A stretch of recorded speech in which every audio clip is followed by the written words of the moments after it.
Recently, Cal Poly hosted the famous Blue-Green Rivalry men's soccer game against UC Santa Barbara. During the game, many Cal Poly students took part in what they think is a Cal Poly tradition.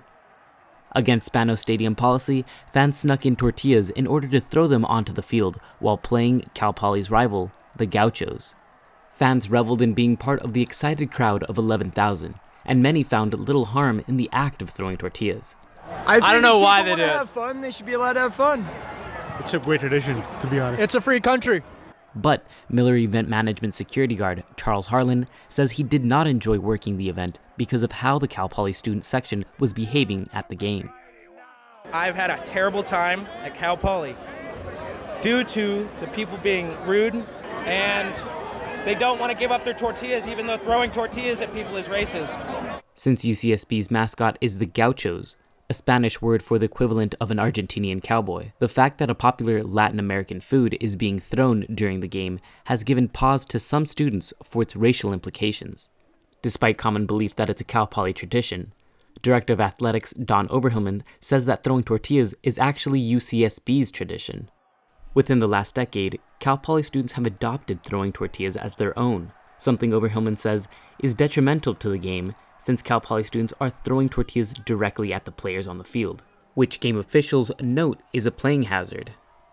The game got very close twice to turning into a forfeit for Cal Poly, and that would have been the fault of our student section.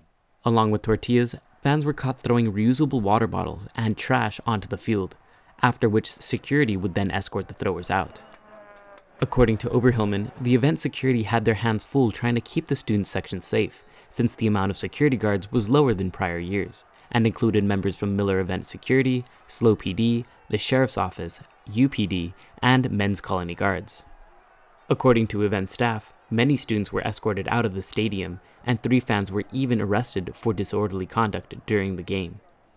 While Oberhillman recognizes that many students find tortilla throwing to be a big attraction to the game, he says that there are 3 main reasons that tortilla throwing has to stop. 1 being that it directly affects the outcome of the game, 2 that it possibly offends students for its racial implications, and 3, put simply, is that it's a waste of food. Oberhillman says that fan attendance has only been increasing and hopes that the tradition can change. I just think our students need to find their own way. We need to find our own traditions here. We need to find our own way of making this match what it is, which is the greatest soccer rivalry in the United States. For Mustang News, I'm Blas Alvarado.